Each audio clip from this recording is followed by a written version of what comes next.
It was a cold night on Earth. The small town of Elmore slept quietly under a silver moon. Only one man was awake, Ethan Cole, a mechanic who lived alone near the forest. He sat in his workshop fixing an old radio that crackled with static. Then suddenly the radio hissed louder. A strange signal came through, soft beeps, then a voice he didn't understand. Before Ethan could react, the ground shook. He ran outside. Above the dark forest, the sky burned bright green. Something huge tore through the clouds, trailing smoke and fire. Ethan's eyes widened. It wasn't a plane. The shape was too smooth, too silent, too otherworldly. Seconds later, it crashed beyond the trees with a deep, echoing boom. Ethan grabbed his flashlight and ran toward the forest. The night was cold, the air filled with smoke and the smell of burned metal. He pushed through the bushes until he saw it, a metallic craft half buried in the dirt. Its surface glowed faintly blue, pulsing like a heartbeat. "Is this a UFO?" he whispered. The craft made a faint humming sound. Steam hissed from its side. As Ethan stepped closer, a small door slid open with a hiss. Inside, the light flickered, revealing two figures, a woman and a small child. Both had pale skin with a faint shimmer, and their eyes glowed softly like stars. Ethan froze. His heart raced. The woman coughed weakly, holding the little one close. "Please," she whispered in broken English. "Help, my daughter." Ethan didn't think. He rushed forward, pulling them out of the ship before it began to spark.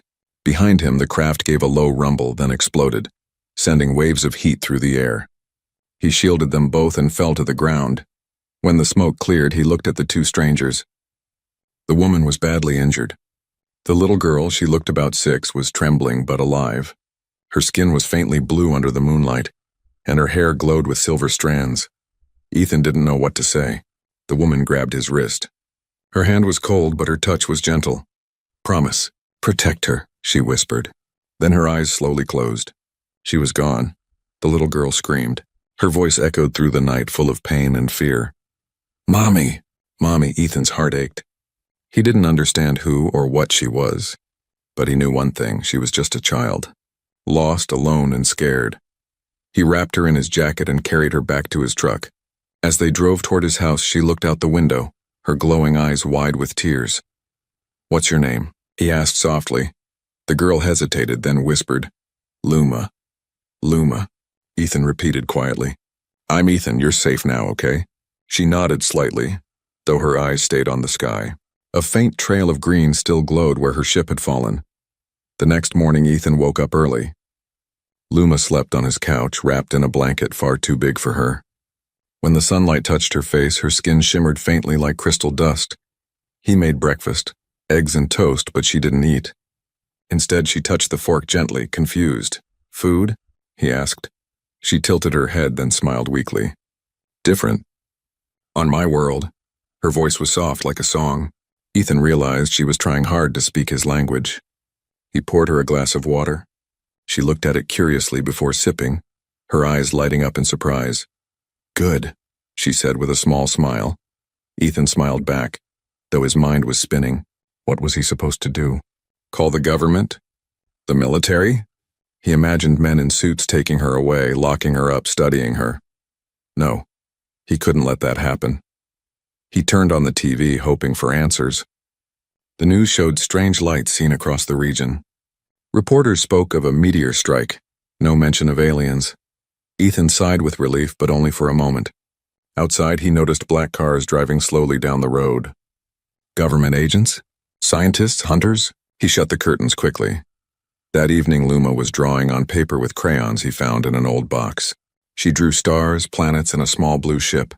Then she drew two figures, her and Ethan, holding hands. "Who's that?" Ethan asked. "Brother," she said softly. "I want you to be my brother." Ethan froze. The word hit him deep. He had no family left. His wife had passed away years ago. His daughter, his real daughter, had died in an accident when she was Luma's age. He looked at her glowing eyes, innocent and full of trust. "Brother," she repeated, smiling. Before Ethan could reply, someone knocked hard on the door. He turned pale. Through the window, he saw two men in black suits standing outside. And behind them, a black van. He whispered to Luma, "Hide now." Her smile vanished. She ran toward the basement door, her small feet barely making a sound. Ethan took a deep breath and opened the door. One of the men flashed a badge. "Evening, sir. We're investigating a crash nearby. Witnesses saw lights coming from this area. Mind if we come in?" Ethan forced a smile. "No crash here, officer. Just a quiet night." But as they spoke, a faint blue light flickered under the basement door. Luma's glow, and one of the men noticed. He stepped forward slowly. "What's that light?" Ethan's heart pounded. He stood in the doorway, blocking the view. "Nothing," he said quickly. "Just my old radio equipment." The man stared at him for a long moment, then the other one smiled coldly.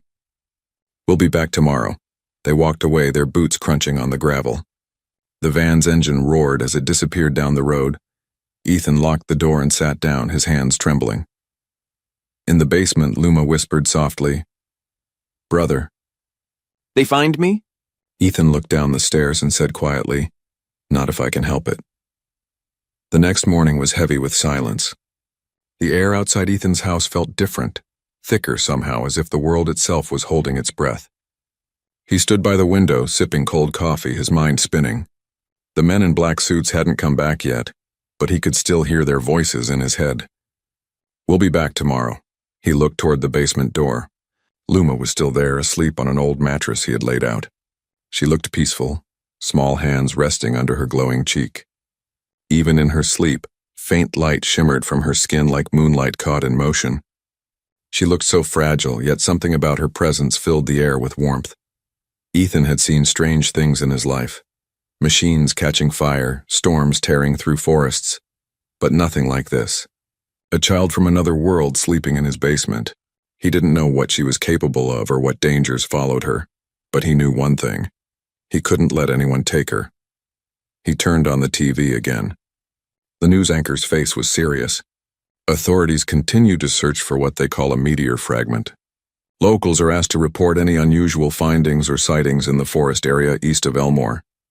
Ethan cursed under his breath and shut the TV off. They weren't looking for a meteor. They were looking for her. He walked downstairs quietly. Luma woke as soon as he opened the door. Her bright blue eyes blinked at him and she smiled sleepily. "Morning, brother." He froze again at that word. It still felt strange every time she said it. "Morning, Luma," he replied softly. "We need to be careful today." She tilted her head. "Careful? There are people looking for you. They might come here." Her smile faded. She pulled the blanket closer around her shoulders. "Bad people?" Ethan nodded slowly. "Maybe not bad, but they don't understand you. They'll take you away." Luma was quiet for a long time, her small fingers twisting the edge of the blanket. "On my world," she said softly, "bad men came too. They take children away. My mother hid me." Ethan's throat tightened. He knelt beside her. "She saved you, and now I will." She reached out and touched his hand. Her touch was warm, and for a moment the air between them shimmered faintly. Ethan felt something, like electricity, but gentle, almost alive. He looked at her in surprise, but Luma smiled and whispered, "You safe too now." Ethan didn't understand what she meant, but before he could ask, a sound outside made him freeze. A car door, voices. He rushed to the window. The same black van had returned, parked near his gate. The men in suits were back, 3 this time. One of them held a small device that beeped rapidly as he moved closer to the house. Ethan's heart raced. They were tracking something, energy, maybe radiation, from Luma. He turned to her. "Luma, we have to go now." She stood up quickly, her eyes wide. "Go where?" "Somewhere safe. Into the woods." He grabbed his old backpack, stuffed it with water bottles, a flashlight, and a blanket. Luma slipped on his daughter's old hoodie. It was far too big, but it covered her glowing skin. She looked at him with trust, no fear. He opened the back door quietly, but before they could leave, the front door burst open. "Federal agents," a voice shouted. Ethan pulled Luma's hand and ran. They darted through the kitchen and out the back, sprinting toward the trees. Shouts echoed behind them, boots pounding on gravel. Luma was fast, faster than any child should be. Her small feet barely touched the ground. When Ethan stumbled, she grabbed his hand, and suddenly he felt lighter, as if gravity itself had eased for a moment. They crossed the first line of trees just as one of the agents raised a scanner that beeped wildly. "Over there. They're heading north." Bullets didn't fly, but Ethan could hear the whir of drones above. Small black machines zipped between the branches, their red lights blinking. Keep going, he gasped. Luma turned her head and lifted her palm toward one of the drones. The air shimmered and the drone suddenly short-circuited, dropping to the ground with a soft hiss of smoke. Ethan stared in disbelief. You did that? Luma nodded, breathing hard. It's light. I can change light. They reached a stream deep inside the forest. Ethan knelt, panting, his heart thundering. We'll rest here for a bit, he said. Luma crouched beside him, touching the water. Where her fingers met the surface, it glowed faintly blue. The light spread like ripples, then faded. I'm sorry, she whispered suddenly. For what? Ethan asked. My ship. It called them. It had beacon. They come because of me. Ethan sighed and looked at her. Then we'll stop them together. She looked up at him with a small smile that didn't quite hide her sadness. Brother, humans always fight. He thought about that for a long moment. Not all of us, he said. Some just don't know how to understand what's different. A faint sound of engines in the distance broke their quiet. They were still being tracked. Ethan stood and held out his hand. Come on, we keep moving. She took his hand without hesitation. The forest grew darker as they walked, shadows twisting between the trees. Every sound felt like a warning, the rustle of leaves, the crack of a branch, the distant hum of machines. After a while, the path opened into an abandoned cabin by the river. It looked half collapsed, but it would do. Ethan pushed the door open and led Luma inside. Dust floated in thin beams of light. The air smelled of old wood and rain. He found an old blanket and laid it out on the floor. Luma sat down, hugging her knees. Brother, she whispered, if they find me, will they hurt you? Ethan shook his head. They'll have to get through me first. She looked at him for a long time. Then she said quietly, On my world, when someone protects another, they become family. You are family now. Ethan felt something deep in his chest. Pain, pride, love, fear, all at once. He nodded slowly. Then I guess I'm your family. Outside, a faint red light swept across the trees. The agents were close again. Ethan blew out the candle and whispered, Stay quiet. Luma's glowing eyes dimmed as if she could control her light. Together they waited in silence as footsteps crunched outside. One wrong sound, one flicker of light, and they would be found. Ethan held his breath. The hunt had truly begun. The night stretched endlessly, filled with the sound of crickets and the whisper of wind through the broken cabin walls. Ethan sat by the window, staring into the darkness. Every creak of the floor made his heart race. Somewhere out there he knew the men were still searching. Their flashlights flickered between the trees like silent ghosts. Luma sat beside him, her knees pulled close to her chest. She hadn't said a word in an hour. Her glowing eyes were dim now, faint as dying stars. She looked small and tired. Nothing like the mysterious being who had brought down a drone with a wave of her hand. Ethan wanted to speak, but he didn't know what to say. He still couldn't believe how much his life had changed in just 2 days. 2 days ago he was just a lonely mechanic fixing old radios. Now he was hiding an alien child from the government. Outside, an owl hooted softly. Then another sound, a faint mechanical hum, made Ethan freeze. It wasn't a drone this time. It was deeper, heavier, like an engine. He peeked out the window and saw faint lights moving between the trees. They're still searching, he whispered. Luma's small hand touched his arm. They won't stop, he turned to her. How do you know? They always chase, she said quietly. Even when we run far. There was something heartbreaking in her tone, a weight that no child should carry. Ethan knelt beside her. You've run before? She nodded slowly. On my planet, they took the strong. My mother said, I was special. I could make light bend. The soldiers wanted to use it. Ethan frowned. Use it? For what? Luma looked down.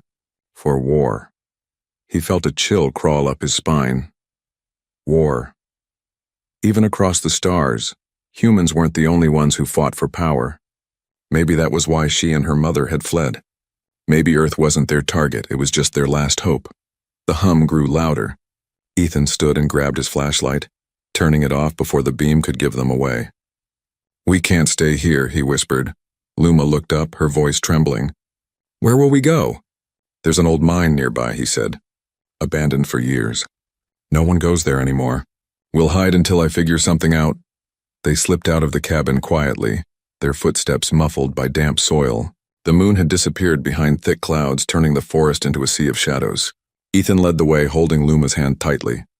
After nearly an hour of walking, they reached the mouth of the mine, a gaping hole in the earth surrounded by rusted rails and broken carts. The entrance was half covered by vines. Ethan pushed them aside and guided Luma inside. It was cold and silent. Their footsteps echoed softly on the stone floor. "This is safe?" Luma asked. "For now," Ethan replied. "No one will think to look here." He found an old lantern, lit it with a match, and placed it on a rock. The dim light painted the tunnel walls in shades of gold and shadow. Luma sat near the wall, wrapping herself in the blanket again. Ethan finally sat down beside her. "We'll wait until morning. Then we'll move." Luma was quiet for a while. Then she whispered, "Brother, what if they hurt you because of me?" Ethan looked at her and smiled sadly. "You don't worry about that, Luma. I've already lost everything once. I'm not losing you too." Her eyes shimmered, reflecting the lantern's light. "You lost someone?" He nodded slowly.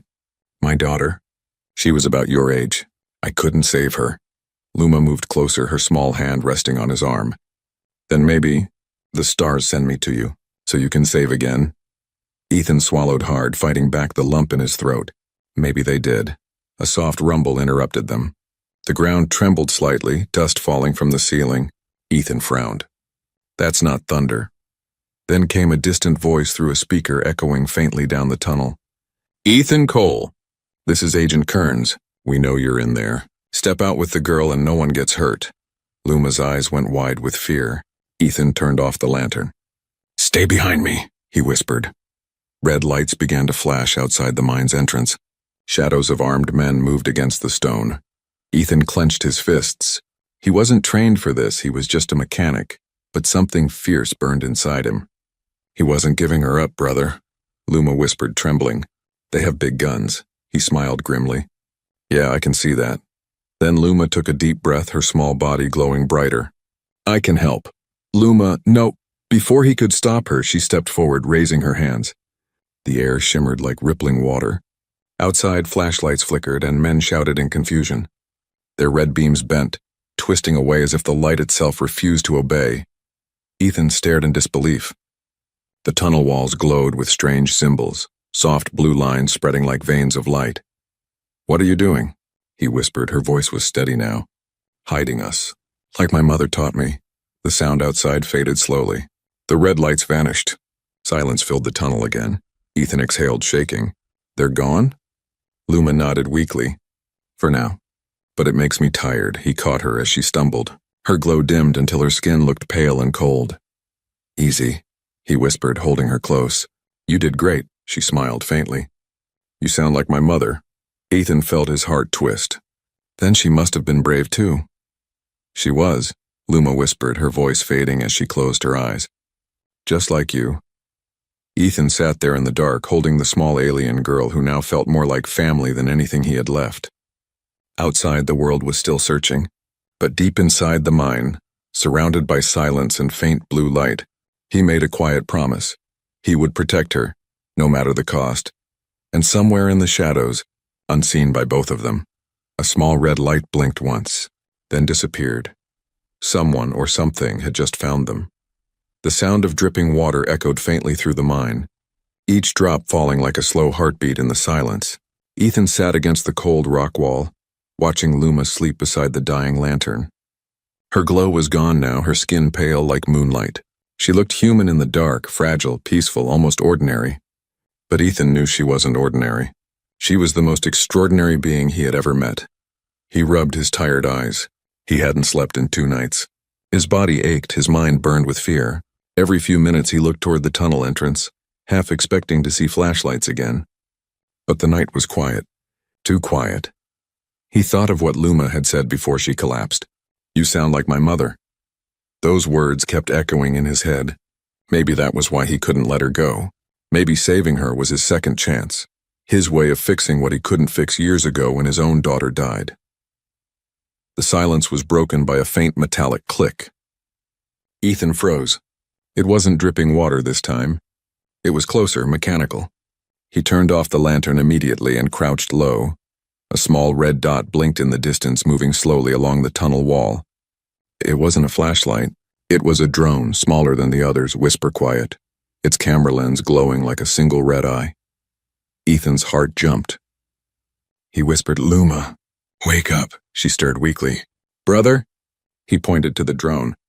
"They found us." Luma's eyes widened. She pushed herself up, but she looked exhausted.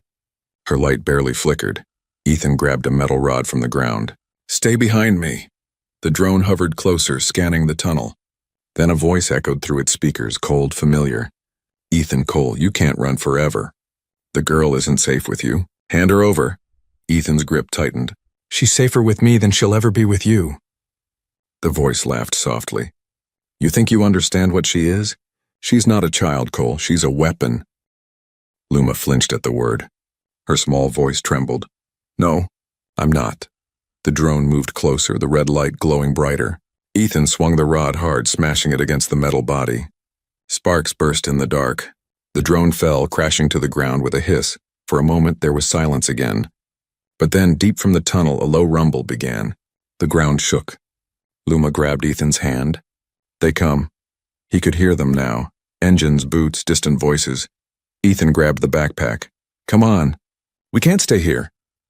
They ran deeper into the mine, where the air grew colder and the walls narrower. Their breaths echoed off the stone. Luma stumbled once, and Ethan caught her, carrying her for a while. She was light. Too light, like her body was fading. "Brother," she whispered weakly. "My power, it's leaving." "We'll find a way to get it back," he said, though he didn't believe it himself. As they moved deeper, the tunnel opened into a vast underground chamber. Stalactites hung from the ceiling like stone fangs, and a faint blue glow shimmered across a pool of underground water. Luma gasped softly. "This light," she whispered, stepping closer. "It's alive." Ethan frowned. "What do you mean?" She knelt beside the water, her fingers hovering over it. The glow pulsed brighter, almost as if the pool was answering her. "It's the same energy," she said. "Like my world." She dipped her fingers in, and the entire cavern came alive with light. Blue veins spread across the walls, illuminating strange patterns, spirals, circles, and symbols Ethan didn't recognize. He stared in awe. "What is this place?" Luma smiled faintly. "It's old, very old. Maybe my people came here before." Before Ethan could respond, a beam of red light sliced across the chamber. He spun around. More drones, followed by shadows of soldiers entering the tunnel. "Down here," a voice shouted. Ethan grabbed Luma's arm. "Run!" But she didn't move. She stood beside the glowing pool, her eyes wide. "Brother, wait!" "The light, it's calling me." "Luma, now's not the time." She didn't listen. Her feet stepped into the water, and the glow surged upward, wrapping around her like threads of light. Ethan shielded his eyes. The soldiers hesitated, shouting to one another, their scanners going wild. The blue light bent and twisted, forming a shape above Luma, a shimmering image of a woman with silver hair and star-like eyes. Ethan's breath caught. It was her mother. "Luma," the figure said softly, her voice echoing through the cavern. "You must not fear. The light within you is not for war. It is for life." Luma's eyes filled with tears. "Mother, they said I was a weapon." The figure shook her head. "No, my child. You are hope. Protect it. Trust the human heart, it will guide you." Then the light faded and the image was gone. Luma collapsed into Ethan's arms, trembling. Behind them, the soldiers raised their weapons. "Don't move!" Ethan held her close, whispering, "You heard your mother. I'm not letting them take you." Something changed in the air, like a storm about to break. The blue glow from the pool surged again, wrapping around Ethan and Luma both. The soldiers shouted as their equipment flickered. Then, in a burst of blinding light, Ethan felt the ground vanish beneath his feet. For a moment, everything went silent, no sound, no breath, no fear. When the light faded, the chamber was empty. Only the echo of the soldiers' confusion remained. Ethan and Luma were gone, far away. On the edge of the forest, the same blue light flickered between the trees, and two figures appeared, lying in the grass, safe for now. Ethan opened his eyes slowly, dizzy and disoriented. Luma was beside him, breathing softly. "What? What happened?" he whispered. Luma smiled weakly. "The light moved us. My mother saved us." He looked at her, amazed. "Then we're safe?" She shook her head slowly. "No, they will come again, but now, We know what I am. Ethan nodded, staring at the horizon as dawn began to rise. Then we'll be ready for them. The sun climbed higher, painting the sky gold. For the first time in days, Ethan felt something he hadn't felt in years. Hope. But deep in the forest, the red light of another drone blinked silently among the trees, watching them. The hunt was far from over. The morning air was cold and wet with dew, carrying the smell of earth and pine. Birds sang softly in the trees, but to Ethan every sound felt like a warning. He and Luma sat near a fallen log deep in the forest, the faint blue marks from the teleportation still glowing faintly on their skin. It was quiet now, too quiet. The government agents were nowhere in sight, but Ethan knew they wouldn't stop. Not after what they had seen in that mine. Luma sat beside him, holding a small flower she had picked from the grass. Her silver hair shimmered in the light of dawn. "Brother," she said softly, "why do humans chase what they don't understand?" Ethan sighed, staring into the trees. "Because they're afraid. Fear makes people do stupid things." She turned the flower in her hands. "On my world, fear made war. It never stopped until the light died." Ethan looked at her. "The light?" She nodded slowly. "The energy that gives life to my people. My mother said it connects everything. The stars, the planets, even hearts. But when they tried to use it for power, it began to fade." Ethan was silent. He thought of Earth, how humans fought over oil, land, and control. Maybe her world wasn't so different after all. He stood and brushed dirt from his jeans. "We can't stay here, Luma. They'll be scanning the forest by now. Where do we go?" He looked east where the mountains cut the horizon. "There's an old observatory up there. My friend used to work there. It's been shut down for years, but there's equipment, radios, generators. Maybe we can use it to reach someone who can help." "Someone who will not hurt us?" she asked. "I hope so," Ethan replied. They began walking.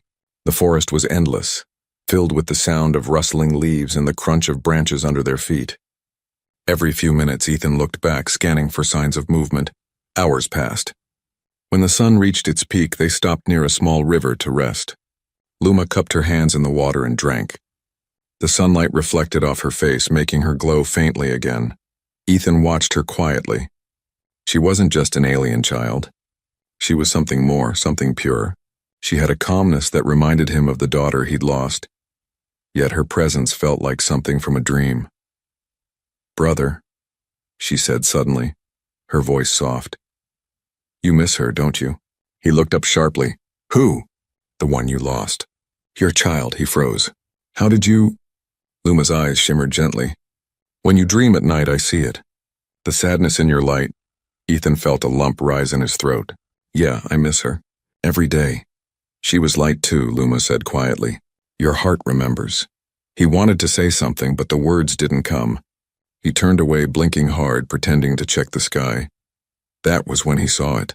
A black shape moving high above the tree line. Not a bird, not a plane. "A drone! Luma, down!" he shouted.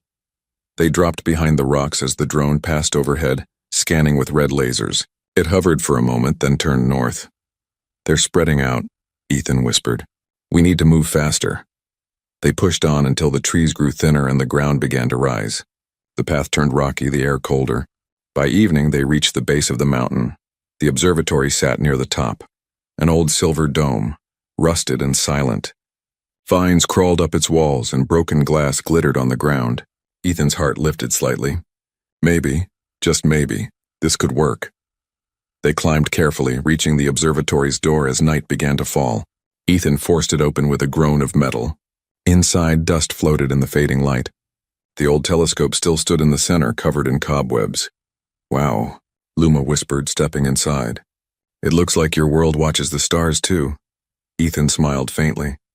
"Yeah, some of us still look up." He found a dusty control panel and tried the switches. Nothing happened. Then he found the generator room and began working with old cables and wires. His hands moved with skill. He'd spent his life fixing broken things. After nearly an hour, the lights flickered weakly to life.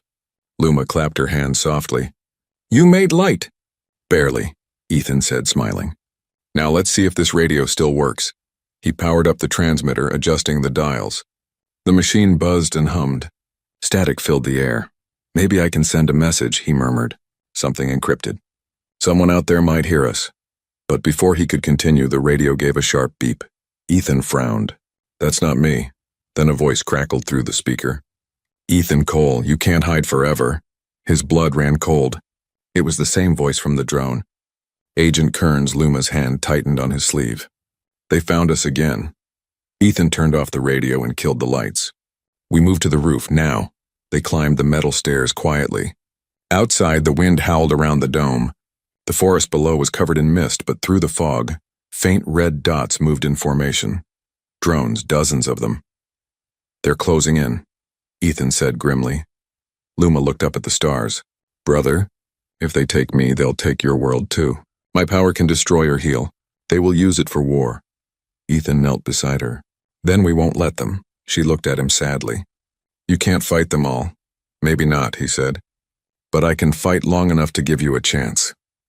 Before she could reply, a helicopter's spotlight cut through the night, lighting up the observatory. The roar of its blades filled the air. Luma flinched. "They're here!" Ethan grabbed her hand and pulled her back into the dome as bullets shattered the glass above. The walls trembled. He dove behind the console with her heart pounding. "Brother," she whispered, her voice trembling, "if I use my power again, I might not wake up." He looked into her glowing eyes. "Then don't, I'll protect you." But even as he said it, the metal door downstairs burst open. Heavy boots thundered up the steps. Luma's light began to flicker wildly, her body trembling. "They'll hurt you," she whispered. "I can't let that happen." "Luma, wait." Her small hands rose, glowing brighter than ever before. The air crackled with energy.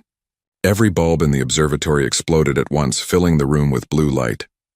The helicopter's engines roared, then sputtered, losing control. Outside, the sky itself seemed to bend. Ethan shielded his eyes, shouting her name, but his voice was drowned out by the storm of light, and then, just as suddenly, everything went black. When Ethan opened his eyes, the observatory was silent. The air was cold and still. "Luma?" he whispered, crawling through the wreckage. But she was gone. The only thing left behind was a faint shimmer of blue dust on the floor, glowing softly in the dark. Ethan fell to his knees, his heart breaking. No, please." Outside, the forest was burning and the world had changed forever. The world smelled of smoke and rain when Ethan woke up. His head throbbed, his throat burned, and his hands were covered in ash. The observatory was gone, half the dome torn apart, metal twisted like paper. Flames still flickered where wires and glass once were. For a moment, he didn't remember where he was. Then everything came rushing back. "Luma!" He pushed himself up, coughing hard. "Luma!" he shouted. His voice echoed through the ruin, but there was no answer. Only the crackle of fire and the sound of wind tearing through the broken walls. He stumbled toward the center of the room where the blue dust still glowed faintly on the floor. He touched it with trembling fingers. It was warm, pulsing softly like a fading heartbeat. "Come on, kid," he whispered. "You can't be gone. Not like this." A faint hum vibrated beneath his palm, and for a moment the light grew stronger. It swirled, forming patterns on the ground. Shapes like constellations, like messages written in light. Then slowly they faded again. Ethan felt something shift inside him. A strange warmth spread through his chest where the dust had touched him. He looked down and saw faint blue veins glowing under his skin just for a second before vanishing. "What the hell?" he muttered, stepping back. Before he could think, a deep mechanical roar filled the air. He looked up and saw 3 helicopters circling above, searchlights sweeping across the trees. The storm wasn't over. The agents were back, drawn by the explosion. Ethan grabbed his backpack and ran. He didn't care where, he just knew he couldn't be captured. Not until he found out what happened to her. He raced down the mountain path, sliding on loose gravel, his lungs burning. Behind him, the forest lit up as searchlights cut through the darkness. Bullets hit trees, tearing bark apart. "Stop right there," someone shouted through a megaphone. Ethan didn't stop. He jumped into a ditch and rolled behind a fallen log. His heart pounded so loud he could hear nothing else. Then, a whisper. Not from outside, from inside his head. "Brother, don't be afraid," he froze. "Luma," he whispered. The voice was soft, like an echo carried by wind. "I'm here, not gone. I'm part of the light now." Ethan's breath caught. "Where are you? Tell me where you are." "In you," she whispered gently. "The energy found you because you chose to protect it. The light trusts your heart." He looked at his hands again. The faint blue glow flickered beneath his skin, brighter this time. He could feel it, the same energy that once surrounded her. It pulsed in rhythm with his heartbeat. "What does this mean?" he asked. "It means they can't find me." "Unless they find you," he cursed softly. That wasn't good news. The agents weren't going to stop. And now they'd be hunting him instead. A helicopter passed overhead, its spotlight sweeping dangerously close. Ethan ducked lower. The light brushed across his hand, and for a brief second the scanner inside the helicopter flashed red. "Target located," a voice shouted through a speaker. Ethan's heart sank. They'd seen the glow. He bolted through the trees, crashing through branches, stumbling over roots. The forest was alive with motion, drones buzzing, engines roaring, voices shouting orders. He ran until his legs gave out, collapsing beside a river. The water reflected faint light from the burning sky.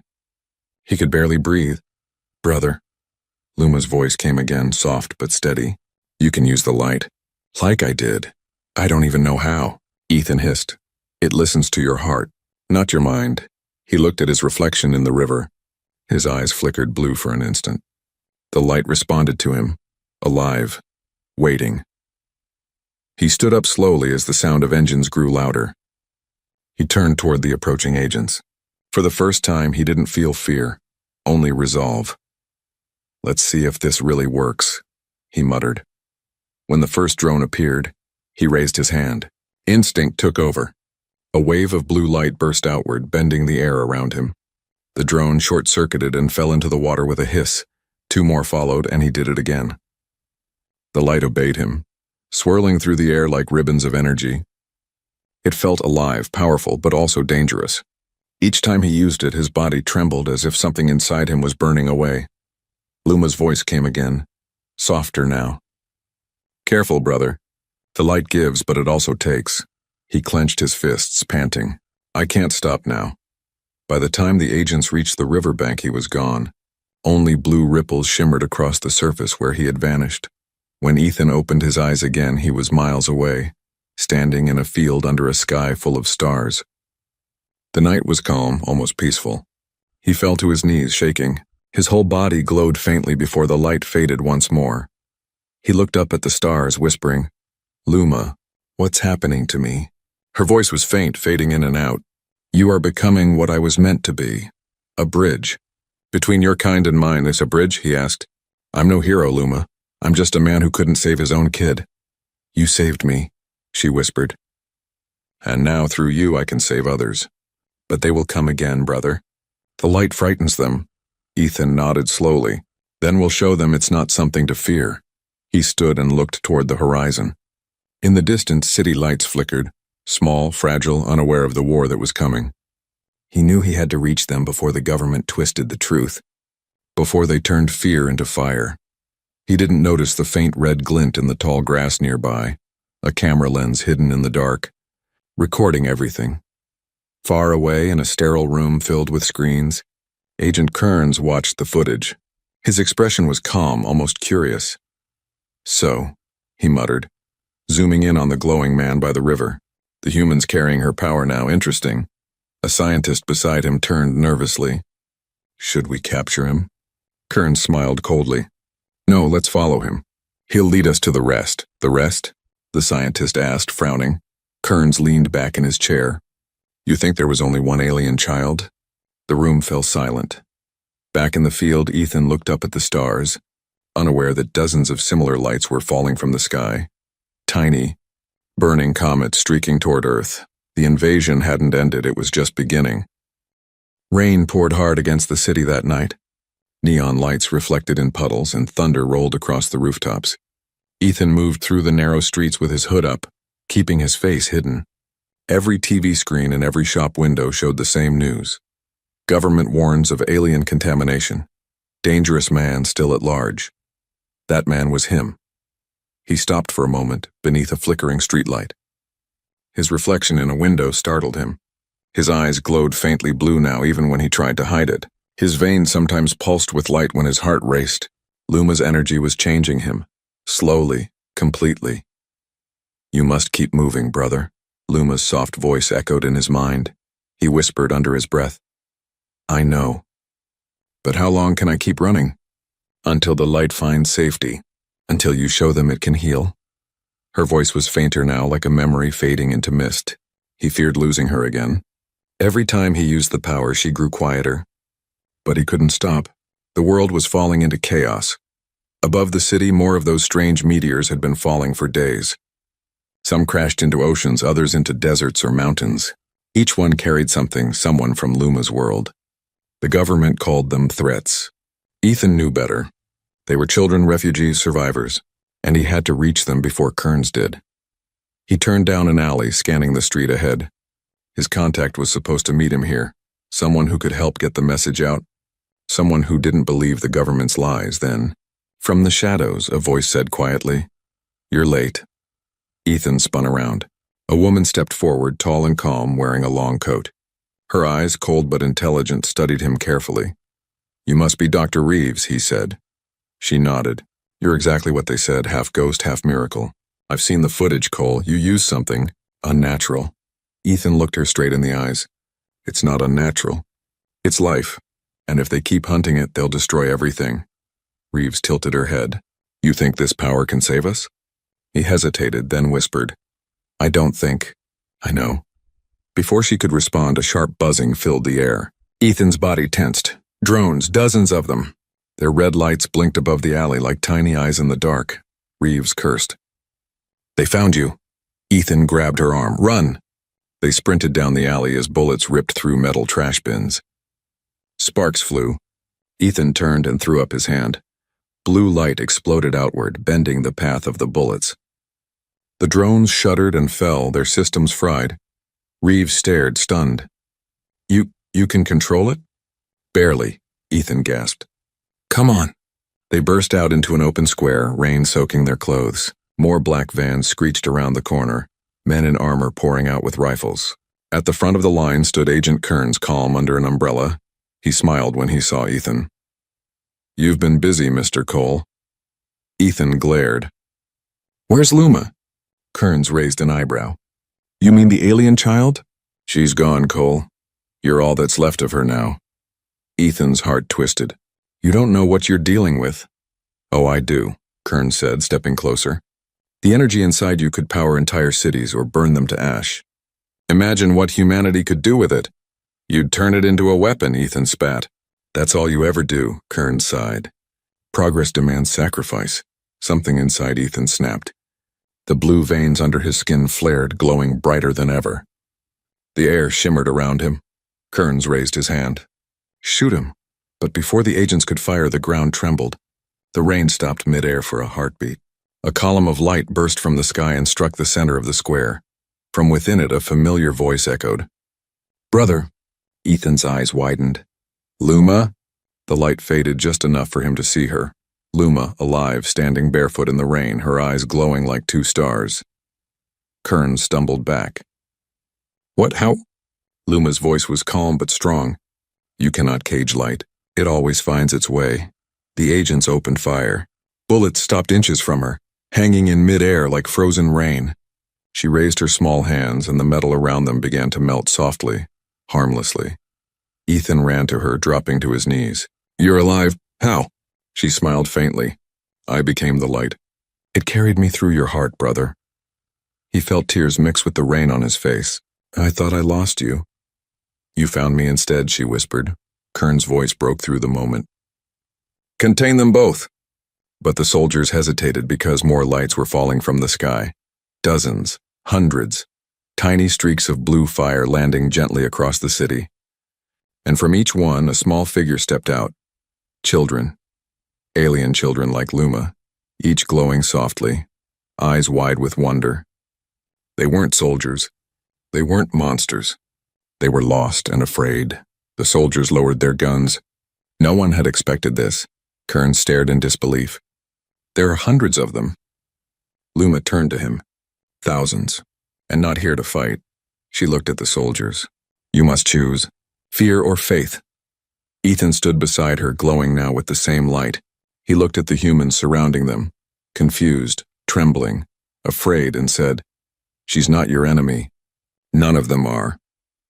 They just want to live." Reeves stepped forward, eyes wide. Look at them, she whispered. They're beautiful. But Kearns wasn't listening. He drew his gun, pointing it straight at Luma. If we can't control it, we'll destroy it. Ethan moved instantly, stepping in front of her. You'll have to go through me. He fired, the bullet never hit. It turned to light midair, dissolving harmlessly before touching Ethan's chest.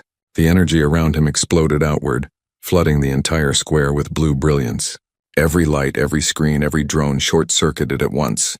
When the glow faded, Kearns was gone. Only his shattered weapon remained, melted into glass.